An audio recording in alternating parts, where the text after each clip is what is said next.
If I simply told you to read a book, what would you say? You might say, I read all the time. And if you're that person, then you probably already know the major benefits it has on your mental health. But if you're not a reader, it's either because you feel like you don't have the time to read or you just don't like reading. Well, in today's episode, I'm going to try and convince you otherwise. Before I get started with today's episode, I wanted to take a minute to read my most recent 5-star review. This review is from the username Picturer. They said, I just found your podcast and listened to all the episodes. I would love to have more. Please consider coming back. I hope you're doing okay. The funny thing about this review is that it was just posted in the middle of August, just a few days after I started thinking about bringing the podcast back. This review and the few others I've received while I've been away have been the confirmation and encouragement I really needed to hear, and I took it as a sign to full send. So thank you so much for leaving this 5-star review. If you have just a moment, I would love for you to leave me a review too. Pause this episode and head over to my podcast page, scroll all the way down past the ratings and reviews to where it says write a review. Hearing from you is what I love most. It lets me know that you're listening and it encourages me to keep this show going. And who knows, I might read your review in my next episode. Now, when it comes to reading, if you're in the I don't have time boat, I completely get that. I'm a work-from-home mom of 3 boys, my youngest being less than a year old, and we homeschool. I know what it's like to feel like there's not enough time in a day, but I will always make time for reading. Your reading time may look different depending on what season of life you're in, but I have a solution for each one, so you really have no excuse. If you could see me right now, I'm doing a little winky face. So you really have 3 options. You can read a physical book, you can listen to an audiobook, or you can read a Kindle, which is kind of like a physical book, but you don't have to worry about needing an additional light source because you have a built-in light. And so that's why I really love Kindles. Now, before I go into why reading is great for your mental health, I want to share the 3 different stages you could be in. Or 3 different ways you can fit time in for reading. The first way is to read at night right before bed. So after the kids are asleep, when you have that time to yourself, read for 15 minutes at least. The second way is, let's say you are laying your 4-year-old down every night and you have to sit next to him every night in order for him to fall asleep. Yes, that was me. I used to get so frustrated because I would be in there for like an hour waiting for him to fall asleep because this was really the only way he would go to sleep. And so I got a Kindle because I couldn't use a physical book and have a light because it would just be distracting for him. So my husband got me a Kindle for Mother's Day a couple years ago, and I started reading that while I was waiting for him to fall asleep.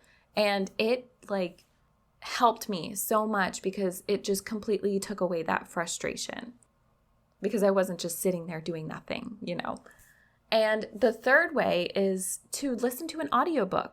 You can listen to audiobooks pretty much any time during the day. I listen when I'm doing laundry, when I'm cooking breakfast, when I'm doing the dishes, when I'm cleaning, when I'm laying my baby down, pretty much all hours of the day, which is why I've read so many books this year. So these are ways that you can fit in reading whenever you feel like you don't have enough time. Now let's talk about why I love books so much. Growing up, I loved reading. But as I got older, life got in the way. Work took over, stress piled up, time flew by, and somehow we kept adding a new kid to our family every 5 years. Who knew? And before I knew it, I hadn't read a book in over 10 years. That is crazy to me. A few years ago, when I was struggling with daily anxiety attacks and sleepless nights, a friend of mine came over to crochet with me. When I went outside to greet her, she was chatting with my neighbor about a book they both happened to be reading. Mind you, they were complete strangers at the time, and I'm not even sure how they started talking about books. Probably a sticker on my friend's water bottle because, side note, stickers on water bottles are huge conversation starters, speaking from experience. Anyway, I'm watching them talk about this book series, and they're both so excited and giddy, and I'm over here feeling super left out, but also smiling to myself because of the energy and excitement radiating off of them. So I had to insert myself into this conversation and demand they tell me about this series. 10 minutes later, my neighbor brought over the entire series for me to borrow. Best neighbor ever. I decided that night that I was going to replace my late night scrolling that was causing me anxiety anyway for reading. So as soon as I got in bed, I put my phone on the charger and didn't touch it the rest of the night. And then I began reading. Spoiler, that night I started reading again for the first time in over 10 years. And I have read every single day since for the last 2 years. Why? 4 reasons. I realized that reading fiction is 1, grounding, 2, relatable, 3, helps us understand others better, and 4, it can create a deeper connection with friends, family, and even strangers. And that's exactly what I want to share with you today. First, let's talk about how reading fiction is grounding. From the very first night I started reading, I saw a 50% reduction in my anxiety. Just like that. Because I replaced scrolling with reading, I stopped overthinking about all my stresses and worries and fears.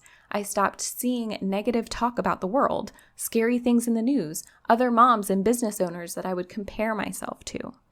Instead of having those racing thoughts at night and not being able to fall asleep, I was consumed, in the best way, by the fascinating world these authors create. And I don't want you to think that I'm saying you just need a distraction and you can ignore your fears and responsibilities. That's obviously not what I'm saying. My stresses and fears were still there, but the amount of time that you spend ruminating on something that's out of your control is a complete waste of time. And in that case, distraction is necessary. The act of sitting down with a book, or a Kindle, or any other e-reader, slows your nervous system, pulling you out of racing thoughts and into a steady rhythm of words, which is very similar to what crochet does for you too. That's why crochet and reading are my 2 favorite hobbies. They promote this state of mindfulness, which is just sitting in the present moment without having to really think about it. And with fantasy books in particular, the author creates an entire world apart from this one. It's absolutely incredible how they come up with these ideas. The world building, the magic systems, the dragons, the gruesome villains. The reason why I love these types of books so much is because they help me escape into a world beyond this one. When you're reading, you're not thinking about your own worries. You're thinking about the worries and fears and obstacles of the characters in the book, making the world feel much bigger, even when it's a make-believe realm. Fiction can also be so relatable, and it can help us to understand others better. I'm lumping these 2 together because they're really one and the same. These 2 things are so important because really we all just want to be seen. Tell me, how do you feel when you're talking to someone who has gone through a similar situation as you? Someone who just gets it. Maybe you felt a certain way about something but didn't know how to express those feelings. And then someone comes and explains it in a way that leaves you saying, yes, exactly. Or maybe you struggle with chronic illness, anxiety, depression, cancer, or an autoimmune disease or any other physical condition. Sometimes we feel like we're the only ones going through something. But when we see that we're not alone, it feels less scary and more manageable. Fictional characters often battle physical, emotional, and mental challenges, and it can help us reflect on our own experiences in a way that makes us feel less alone. And they can also help us understand others better in the same way. I'll give you some examples.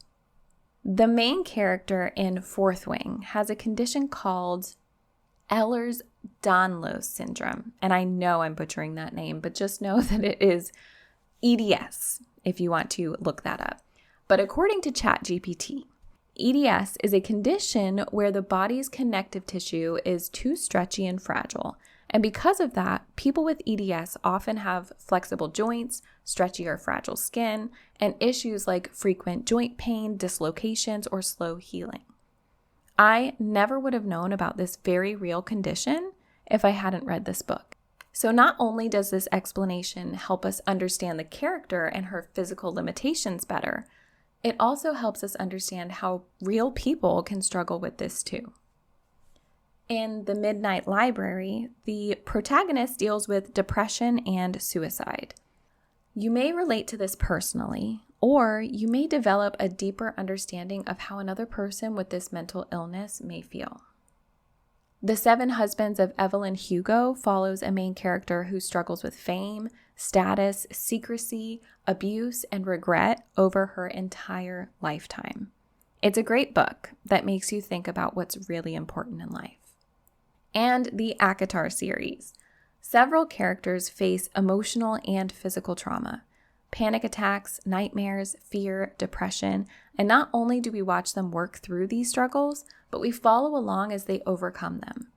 One character copes through creative expression, and another copes with mindfulness, which she calls mind stilling in the book.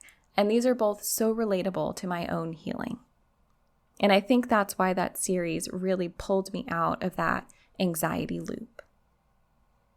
Now, obviously, these characters may not share your exact situation, but the heartbreak, the joy, the fear, resilience, depression can feel very real and relatable and comforting to see our emotions being validated. Okay, lastly, the fourth way reading has reduced my anxiety is the deeper connection I've experienced with friends, family, and even strangers. It started with strangers because I became so obsessed with the fantasy book genre that I heard of this podcast that dives deep into these books. They cover a wide range of fantasy books, and they've made me truly appreciate the incredibly hard work that fantasy authors put in. It's insane, honestly, and I could create a whole other episode on just that. But that's not what we're talking about today. But that is one way it builds connection and can create friendships. You can join online or in-person book clubs, go to a book con, author signings, retreats, so many opportunities to connect with other men and women who share your love of books. On the other hand, I ended up convincing my best friend to start reading these books with me, and even though she lives halfway across the world, we're closer than we've ever been. We create our own little book clubs where we read and discuss chapter by chapter.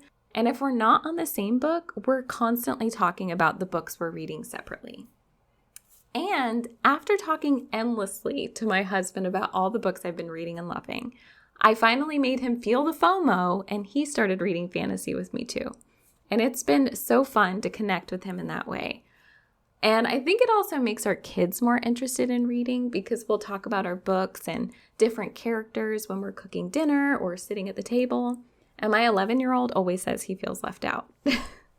And speaking of that, my son and I have also been reading a book together for one of his literature studies this year. And that has been really fun for both of us. I'll leave him little notes in different chapters if I'm ahead of him. And when he's ahead of me, he'll put the book in my lap and say, "Mom, you have to read through chapter 18 now because I need to talk to you about it." And it might sound like I'm getting off track, but these are all reasons why I love reading so much. Reading is more than words, more than just a hobby.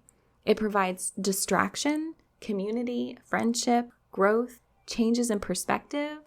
It's relatable, it's grounding. It's the best thing that's happened to my anxiety. It's completely filled up my world in so many ways, and by adding more beauty and appreciation and perspective in my life, it has greatly reduced my anxiety. I could really go on and on about all the lessons I've learned in the books I've read this year, about all the books I love and I recommend, and how I find time to read as a busy homeschooling mom of 3, but we'd be here forever. However, if you do want to hear more around that topic, let me know because I truly love talking about books if you couldn't already tell. Leave me a review or send me an email or a DM on Instagram if you want to hear more about that. The point is, When you choose the right books, you will find that there is so much more to them than just reading words on a page. All right, now I can't let you go without giving you some homework. I challenge you to pick up a book tonight or this weekend if you can't commit to tonight, but put away your phone, turn off the TV. If that's hard for you, set a timer for 15 minutes of reading every night for the next week.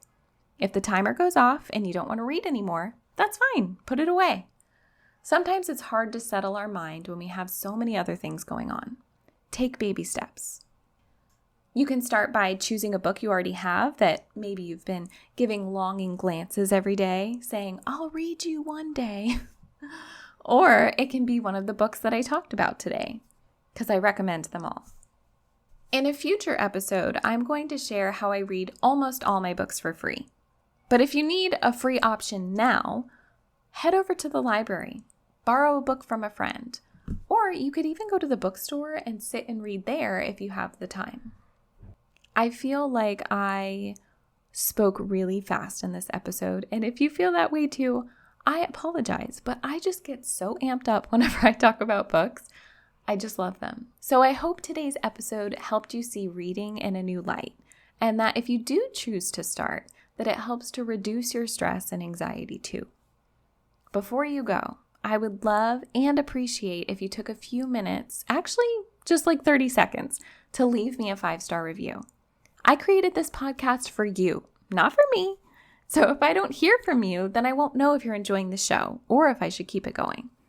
Plus, your review helps other mentally exhausted women find this podcast, and hopefully we can find them some relief too. All right, that's all for now. Talk soon.